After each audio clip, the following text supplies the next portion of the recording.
Hello friends, welcome to my YouTube channel Ghatna Chakra पूर्वावलोकन भारतीय इतिहास की इस वीडियो सीरीज़ में आज की वीडियो वैदिक सभ्यता से संबंधित जो क्वेश्चंस पूछे गए हैं उसके बारे में है। ठीक है, तो और इसकी जो समरी है वो हम पहले देख चुके हैं। अगर उसको ठीक से पढ़ेंगे तो ये क्वेश्चन आराम से हो जाएंगे। ठीक है, तो स्टार्ट करते हैं। पहला क्वेश्चन है कि आर्य शब्द इंगित करता है, मतलब आर्य शब्द का क्या अर्थ है।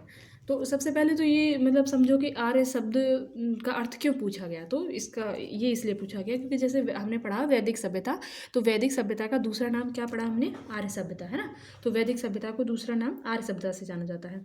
तो वैदिक सभ्यता में वैदिक शब्द वेद से लिया है और वेद का अर्थ है, वेद का अर्थ है ज्ञान। ठीक है, ऐसे ही आर्य सभ्यता में आर्य शब्द जो है उसका क्या अर्थ है, तो उसका अर्थ है उत्तम या फिर श्रेष्ठ व्यक्ति या फिर उच्च कुल में जन्मा व्यक्ति, है ना। और आर्य शब्द किस भाषा का शब्द है, तो ये संस्कृत का। ठीक है, तो अब यही इसमें लिखा है कि किसने क्या कहा है, और सबने मतलब यही माना है कि आर्य शब्द का अर्थ श्रेष्ठ वंश है। अब इसमें पूछ लिया कि क्लासिकल संस्कृत में आर्य शब्द का अर्थ है ना। देखो ये 1998 में पूछ रखा है क्लासिकल संस्कृत में आर्य शब्द का अर्थ, तो एक उत्तम व्यक्ति। फिर उसके बाद में ये 1999 में पूछा है, सेम सेम क्वेश्चन ही है ना। ये भी पता चल गया हमें कि आर्य शब्द जो है किस भाषा का है, तो ये क्लासिकल संस्कृत का। ठीक है, सबसे पुराना वेद, तो ये तो पता होगा ही कि सबसे पुराना वेद है ऋग्वेद, है ना।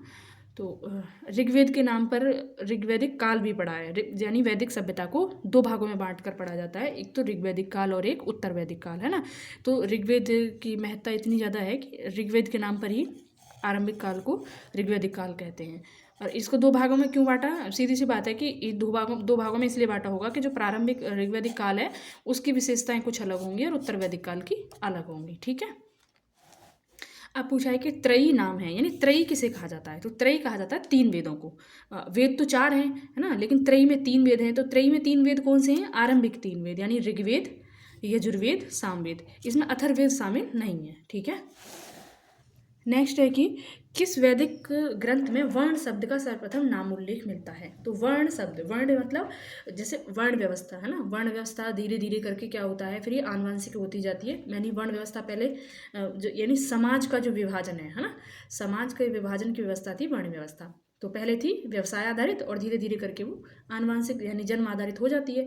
तो इसीलिए मतलब पूछा इसमें कि वर्ण शब्द का उल्लेख कहाँ मिलता है सबसे पहले। तो वर्ण शब्द का उल्लेख सबसे पहले मिलता है ऋग्वेद में। ठीक है, लेकिन अब एक मतलब जो स्पेसिफिक होकर पूछा जाता है कि शूद्र वर्ण का उल्लेख कहाँ मिलता है। ठीक है, मतलब वर्ण शब्द का उल्लेख पता चल गया हमें ऋग्वेद में, और ऐसे करके पूछ लेंगे कि ऋग्वेद में भी शूद्र वर्ण का उल्लेख कहाँ मिलता है। तो शूद्र वर्ण का उल्लेख मिलता है 10वें मंडल में। ठीक है, और 10वां मंडल हमने पहले पढ़ा है कि पहला और 10वां मंडल क्षेपक माने जाते हैं, यानी वो बाद में जोड़े गए हैं। ठीक है, तो 10वां मंडल क्या है, क्षेपक है, और उसमें ही हमें शूद्र वर्ण का उल्लेख मिलता है।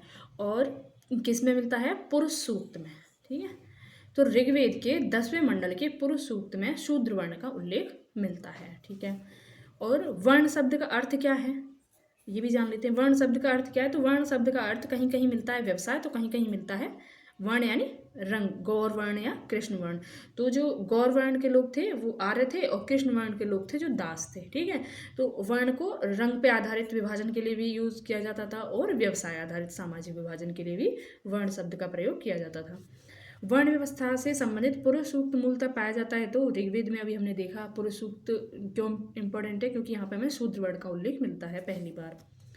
अब इसमें यहाँ मिलान के लिए दे रखा है अथर्ववेद, ऋग्वेद, यजुर्वेद और सामवेद। अथर्ववेद में हमने देखा था ना कि सबसे ज़्यादा बार उल्लेख किसका है, किस देवता का है, इंद्र का, फिर हमने देखा आग का, सूर्य का, इस तरीके से। तो मुख्यतः ये जो है ऋग्वेद जो है इसमें हमें क्या मिलता है, ऋग्वेद में हमें मिलता है ईश्वर की महिमा यानी देवताओं की स्तुतियों के बारे में, है ना। तो बताया ना कि मतलब ऐसे भी पूछ लेते हैं कि सबसे ज़्यादा किस देवता का, तो सबसे ज़्यादा इंद्र का, फिर अग्नि का, ऐसे करके। तो इसमें क्या है, देवताओं की स्तुतियाँ के बारे में दिया गया है। तो ऋग्वेद का मिलान क्या हो गया, ईश्वर की महिमा। ठीक है, उसके बाद आता है मतलब ऋग्वेद हो गया, अथर्ववेद। अथर्ववेद का मतलब पहले दे रखा है इसमें। तो अथर्ववेद में क्या दिया है, अथर्ववेद में औषधियों से संबंधित है। ठीक है, औषधियों से संबंधित है। यजुर्वेद, यजुर्वेद में क्या है, यजुर्वेद में यज्ञ मतलब बलि कर्म कांड इत्यादि है ना, तो इसमें बलिदान विधि दी गई है। हमने पढ़ा था कि बाद में जाके जो पशुओं की जो बलि दी जाती थी उसकी आहुति ही प्रमुख हो जाती है, यानी कर्मकांड ज़्यादा बढ़ने लग जाते हैं। तो ये कर्मकांड वगैरह में कहाँ दिखते हैं, यजुर्वेद में।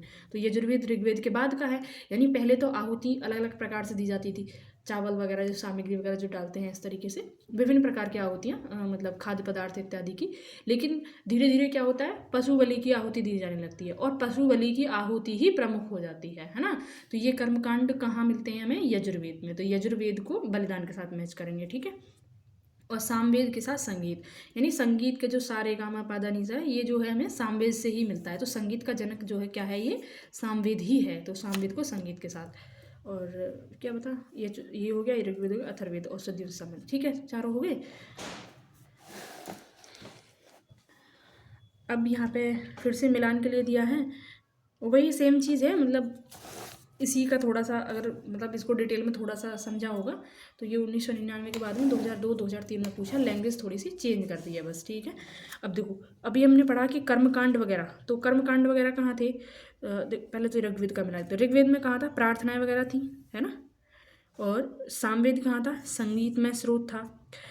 अब स्रोत एवं कर्मकांड, तंत्र मंत्र एवं वशीकरण, तो कर्मकांड कहाँ थे, यजुर्वेद में, और अथर्ववेद में क्या हो गया, तंत्र मंत्र वशीकरण, ठीक है। तो आंसर आ गया हमारा 4, 2, 1, 3, 4, 2, 1, 3, ठीक है। यानी ऋग्वेद हो गया स्तोत्र तथा प्रार्थनाएं, यानी ईश्वर की प्रार्थना हो रही है, वहाँ पे ईश्वर की महिमा का उल्लेख हो रहा है। यजुर्वेद में हमने देखा कि क्या हो गया था, कर्मकांड, है ना। यहाँ पे दे दिया बलिदान, यहाँ दे दिया कर्मकांड। तो अगर हमने इसको ठीक से समझ लिया कि यजुर्वेद का मतलब क्या है, तो उसमें हम इन दोनों आंसर को अच्छे से कर सकते हैं। सामवेद हो गया संगीत में स्रोत, और अथर्ववेद बचा हमारा तंत्र मंत्र वशीकरण, ठीक है। निम्नलिखित 4 वेदों में से किस एक में जादुई माया और वशीकरण का उल्लेख है, तो अथर्ववेद में। इसे शिल्प वेद भी कहते हैं, है ना, अथर्ववेद को। ऋग्वेद में मतलब शिल्प वेद कहते हैं इन द सेंस कि इसका ऋग्वेद का जो उपवेद है, सॉरी अथर्ववेद का जो उपवेद है उसका नाम क्या है, शिल्प वेद, ठीक है। इसका नाम शिल्प वेद है। इससे हमें भवन निर्माण के बारे में पता चलता है, भवन निर्माण, यानी अथर्ववेद का उपवेद। इन चारों वेदों के ना उपवेद भी पता होने चाहिए। ऐसे मतलब ऋग्वेद का तो हमें सॉरी वेदों का तो हमें पता ही है कि वेदों में क्या है, मतलब किस चीज़ से लेकर है। जैसे ऋग्वेद को हमने देख लिया कि ये ईश्वर की स्तुति के संबंध में है ना, और यजुर्वेद को देख लिया कर्मकांड से संबंधित है।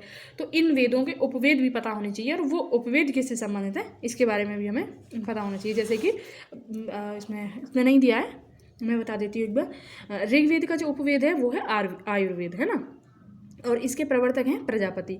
और इसका यजुर्वेद का है धनुर्वेद, है ना। धनुर्वेद मतलब यजुर्वेद कर्मकांड वाला हो गया, और उपवेद हो गया इसका धनुर्वेद। और धनुर्वेद में युद्ध के बारे में वर्णन है धनुर्वेद में, यानी धनुष से ऐसे समझ लेते हैं ना, तो इसमें युद्ध के बारे में। और ये धनुर्वेद की मतलब प्रवर्तक यानी इसके रचयिता कौन है, विश्वामित्र, ठीक है। और जो सामवेद है, सामवेद में क्या है, मतलब संगीत है। तो संगीत से क्या होता है, मतलब प्रेम जहाँ होगा वहाँ पे संगीत होगा, है ना। युद्ध मतलब युद्ध वगैरह होगा वहाँ थोड़ा ना संगीत होगा, तो जहाँ प्रेम होगा वहाँ संगीत होगा, ऐसे समझ लो। तो संगीत का उपवेद है गंधर्व वेद, है ना। गंधर्व वेद में कला एवं संगीत के बारे में है, और गंधर्व वेद के रचयिता हैं नारद, ठीक। और अथर्ववेद का जो उपवेद है उसका नाम है शिल्प वेद, है ना, शिल्प वेद। और शिल्प वेद के रचयिता हैं विश्वकर्मा। तो शिल्प वेद में किसके बारे में दे रखा है, शिल्प वेद में दे रखा है भवन निर्माण के बारे में, है ना। विश्वकर्मा जयंती भी मनाई जाती है ना, तो विश्वकर्मा क्या है, भवन निर्माण को लेके, है ना। तो एक तरीके से देवताओं के वास्तुकार माने जाते हैं कौन, विश्वकर्मा। तो विश्वकर्मा ने शिल्प वेद की रचना की, और शिल्प वेद में भवन निर्माण के बारे में दिया गया है, ठीक है। तो हमने ये देख लिए, चारों वेद देख लिए। चारों वेद में ऋग्वेद में क्या है, यजुर्वेद में क्या है, सामवेद में क्या है, और अथर्ववेद में क्या है। इन चारों वेदों के उपवेद देख लिए, आयुर्वेद, धनुर्वेद, गंधर्ववेद और शिल्पवेद, ठीक है। ऋग्वेद में कितनी ऋचाएँ हैं, तो ऋग्वेद में कितनी ऋचाएँ हैं, इसकी 1028 है ना, इसमें स्टार मार्क कर रखा है। इसमें कुल 1028 सॉरी सूक्त हैं, इसमें पूछा है ऋचाएँ। तो ऋचाएँ तो हैं हमारी 10,552, और सूक्त हैं 1028 यानी 1028। तो इसमें पूछ लिया है कि ऋग्वेद की ऋचाएँ हैं, और जो डेटा दे दिया है वो दे दिया सूक्त का, ठीक है। ऋग्वेद ऋग्वेद है क्या है? स्रोतों का संकलन। हमने देखा ना, स्तुति जो होती है मंत्र, स्रोतों का मतलब, स्तोत्रों का मतलब है मंत्र, तो इसमें मंत्रों का संकलन है। युद्ध का ग्रंथ, देखो इसमें पूछा है तो पता होना चाहिए युद्ध का ग्रंथ क्या है? यजुर्वेद है ना। यजुर्वेद का जो उपवेद है जिसका नाम है धनुर्वेद, वो युद्ध का ग्रंथ है।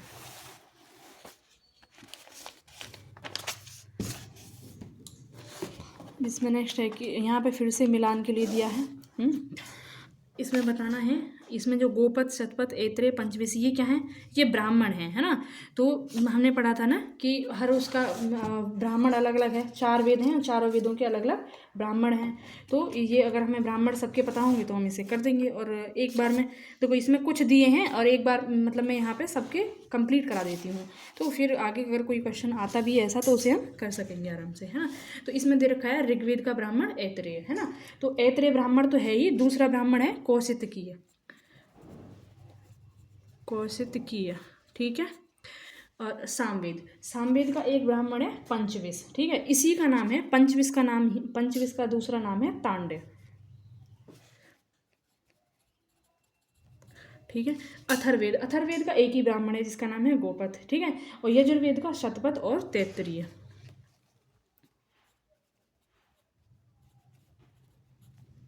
ठीक है।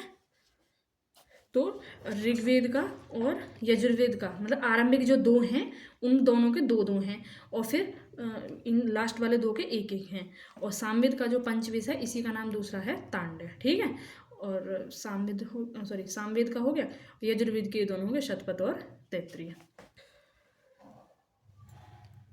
अब इसमें है कि निम्नलिखित में से कौन सा ब्राह्मण ग्रंथ ऋग्वेद से संबंधित है? तो ऐत्रेय। अब देखो इसमें ये सारे पूछ लिए, ऑप्शन बना के दे दिए, तो हो सकता है नेक्स्ट टाइम इनके बारे में पूछ ले कि ये पर्टिकुलर ये वाला ग्रंथ, जैसे इसमें पूछा कि कौन सा ब्राह्मण ग्रंथ ऋग्वेद से संबंधित है, और ऐसे पूछ सकता है कि शतपथ ब्राह्मण ग्रंथ किस वेद से संबंधित है ना। तो यहाँ पे हमने एक साथ देख लिए ये।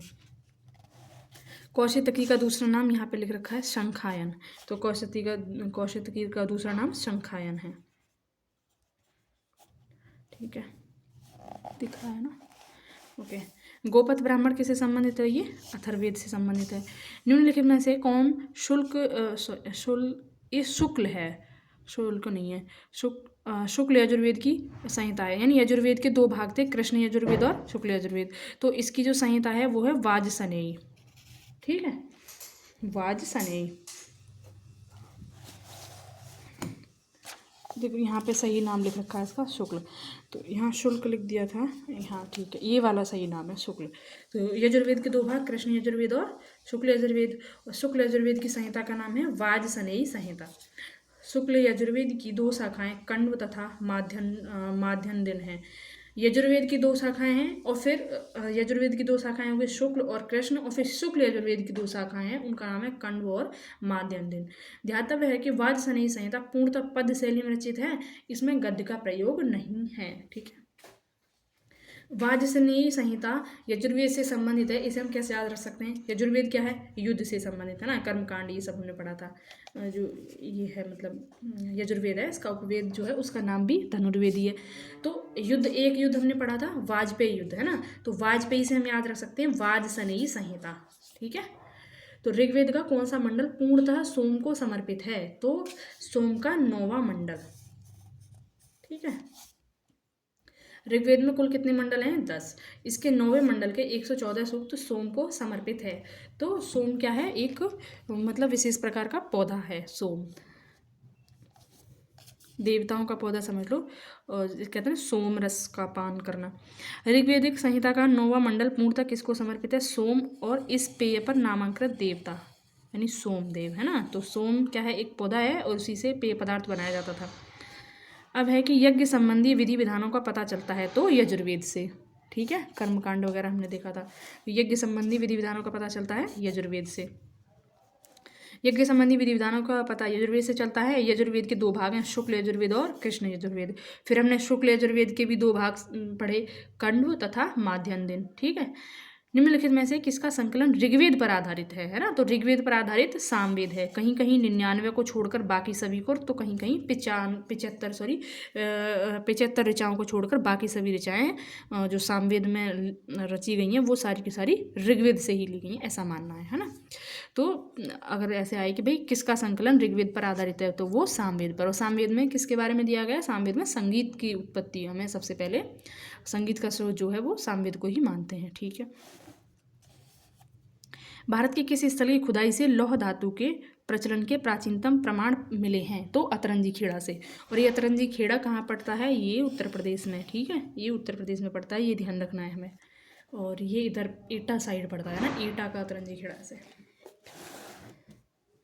अहिछत्र, अतरंजी खेड़ा आलमगीरपुर, मथुरा, रोपड़, श्रावस्ती, काम्पिल आदि स्थलों से खुदाई से लौह युगीन संस्कृति के अवशेष प्राप्त हुए। अतरंजी खेड़ा से लौह धातु तथा लौह धातुमल तथा धातु शोधन में प्रयुक्त होने वाली भट्टियां मिली हैं, जिनसे संकेत होता है कि लौह धातु गलाने का कार्य स्थानीय रूप से होता है ना। तो देखो, लोहे का सर्वप्रथम साक्ष्य उत्तर प्रदेश से मिल रहा है, चावल का सर्वप्रथम साक्ष्य उत्तर प्रदेश से मिल रहा है, लोहरादेव है ना। कृषि का प्राचीनतम साक्ष्य उत्तर प्रदेश से मिल रहा है। तो यूपीपीसीएस के लिए ये इंपॉर्टेंट हो जाता है ना। तो सबसे पहले साक्ष्य कहाँ से मिल रहे हैं?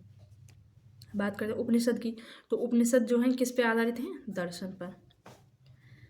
और उपनिषद को वेदांत भी कहा जाता है। वेदांग अलग है, वेदांत अलग है। ठीक है, तो वेदांग जो हैं ये देखो, उपनिषद को वेदांत कहा जाता है और ये किस पे आधारित हैं? दर्शन पे। और वेदांग क्या है? वेदांग वेदों को समझने के लिए ही लिखे गए हैं ना। और वेदांग 6 वेदांग हैं: शिक्षा, कल्प, निरुक्त, व्याकरण, छंद, ज्योतिष। इसमें आगे होगा तो देख लेंगे, है ना। तो एक बार 6 याद होना चाहिए: शिक्षा, कल्प, निरुक्त, व्याकरण, छंद, ज्योतिष। उपनिषदों का मुख्य विषय है दर्शन। फिर से सेम क्वेश्चन, निम्नलिखित में से किस एक वैदिक साहित्य में मोक्ष की चर्चा की गई है? तो मोक्ष की चर्चा कहाँ की गई है? उपनिषद में। ठीक है, वेदों में मोक्ष शब्द प्रयुक्त नहीं हुआ है, ये इंपॉर्टेंट है। उपनिषद में प्रथम बार मोक्ष की चर्चा मिलती है। ठीक है, ओके। यह शब्द श्वेताश्वर उपनिषद में पहली बार आया है। चलो ठीक है, अब नेक्स्ट क्वेश्चन हम अगली वीडियो में करेंगे। अभी फिलहाल मुझे वीडियो रोकनी पड़ रही है। Thank you.